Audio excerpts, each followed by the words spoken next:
हरे कृष्णा। तो 26 तारीख को राधाष्टमी है। सब लोग बहुत अच्छे से जन्माष्टमी मनाए हैं और सब डिवोटी लोग, पूरा विश्व भर का डिवोटी लोग इंतज़ार कर रहे हैं कि बहुत अच्छे से अभी तो कोरोना चल रहा है तो अच्छे से नहीं मना पाएंगे, फिर भी घर में आस पड़ोस में बुला के, नहीं तो कोई नहीं तो घर में जितना सारा लोग है सब मिलके अच्छे से मनाएंगे।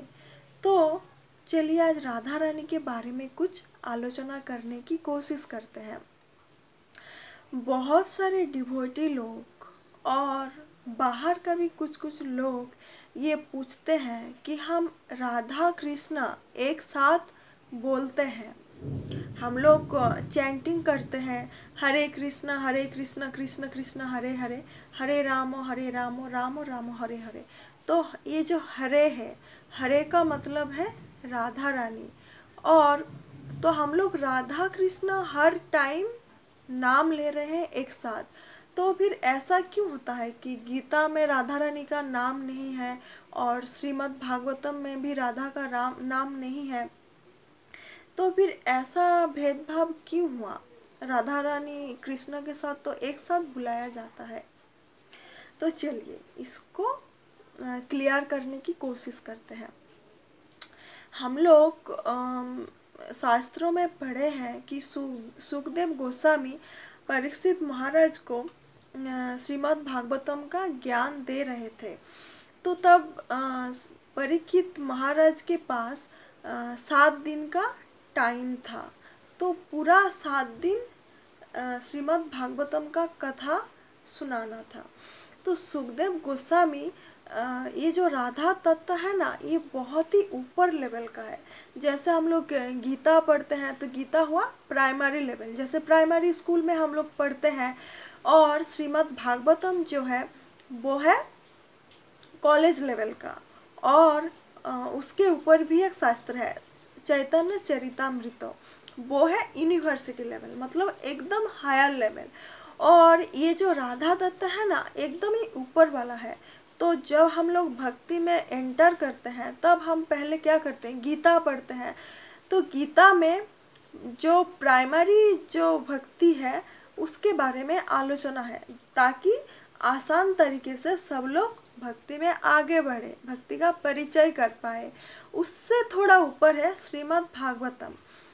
और राधा तत्व इतना उच्च है, इतना उच्च है, इसका प्रेम भाव, भक्ति भाव, श्री कृष्ण का सबसे ज़्यादा मतलब प्रेममयी भक्त अगर बोलेंगे तो वो है राधा रानी। बोलते हैं ना कि भक्त का, प्रिय भक्त का अगर हम लोग नाम करते रहेंगे तो भगवान बहुत ज़्यादा खुश होते हैं। तो राधा रानी सबसे प्रिय भक्त है, तो इसलिए हम लोग जब राधा रानी का नाम लेते हैं तो श्री कृष्ण जी बहुत खुश हो जाते हैं। तो हम लोग इसीलिए राधा रानी का बहुत सेवा करते हैं, राधा रानी का नाम करते हैं। तो राधा रानी क्योंकि बहुत ही उच्च भक्ति तत्व है, इसलिए श्रीमद् भागवतम में ये नहीं है। और सुखदेव गोस्वामी जो कि अगर राधा रानी का जिक्र अगर वो करने लगेंगे तो वो पूरा ही विभोर हो जाएंगे, क्योंकि इतना मधुर है, इतना प्रेममय है, इतना भक्ति रस राधा तत्व में छुपा है। तो इसीलिए उन्होंने श्रीमद् भागवतम में परीक्षित जी को जब ये ज्ञान दे रहे थे तब राधा का जिक्र नहीं किया था। 7 दिन का टाइम है, अगर टाइम ऐसे ही चला जाएगा तो फिर श्रीमद् भागवतम का ज्ञान अधूरा रह जाएगा, इसलिए राधा रानी का जिक्र नहीं हुआ। लेकिन फिर भी सुखदेव गोस्वामी एक शब्द बोले थे, अनया राधिता। इसका मतलब है अन्नतमा हरि, जो हरि का जो उपासना करते हैं, जो गोपी उपासना करता है, अन्नतम भक्त मतलब राधा रानी। मतलब इनडायरेक्टली कहा गया है कि राधा रानी है, डायरेक्टली राधा दत्ता नहीं बोला गया है। और चैतन्य चरितामृत में राधा रानी तत्व जो कि चैतन्य महाप्रभु का पूरा ही लीला वर्णना किया हुआ है। श्री चैतन्य महाप्रभु जो कि राधा और कृष्ण का मिलन रूप है। कलियुग में अवतारित हुए, कलियुग के मानव जाति का कल्याण के लिए, उद्धार करने के लिए। तो चैतन्य चरितामृत में बहुत अच्छे से, अगर पहले गीता पढ़िए, फिर भागवतम पढ़िए, फिर चैतन्य चरितामृत पढ़िए, तो धीरे धीरे आपका भक्ति का लेवल बढ़ेगा और धीरे धीरे आप उन्नत स्तर में अगर पहुंच जाएंगे ना, तभी आप राधा दत्ता को अनुभव कर पाएंगे, उसको समझ पाएंगे। इसीलिए गीता में और श्रीमद् भागवतम में राधा का उल्लेख नहीं है। और ये जो राधा रानी है, बहुत सारे फिल्मों में या फिर दोस्त लोग बहुत सारे जोक्स बनाते हैं, मेमे बनाते हैं, मूवीज़ अभी बनने लग गया है। तो ये राधा को, ये साधारण मनुष्य नहीं है और श्री कृष्ण साधारण मनुष्य नहीं है। वो राधा और कृष्ण हमेशा गोलोक धाम में विराज करते हैं और ये चिन्मय शरीर है, हम लोगों की तरह नहीं है कि जन्म लिए फिर मृत्यु होगा।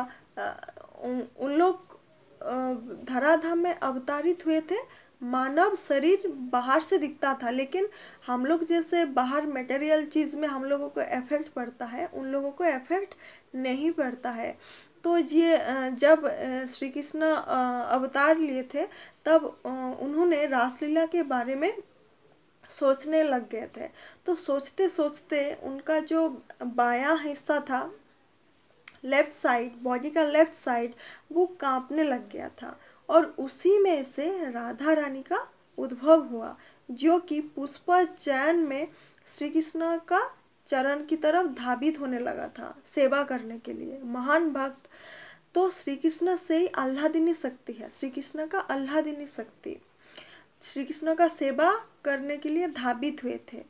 तो इसलिए उनका नाम राधा रखा गया। रा का मतलब है जो भक्ति प्रदान करते हैं और धा का मतलब होता है धावित होता है। तो श्री कृष्ण का चरण की तरफ धावित हुए थे सेवा के लिए, इसलिए उनका नाम राधा है। और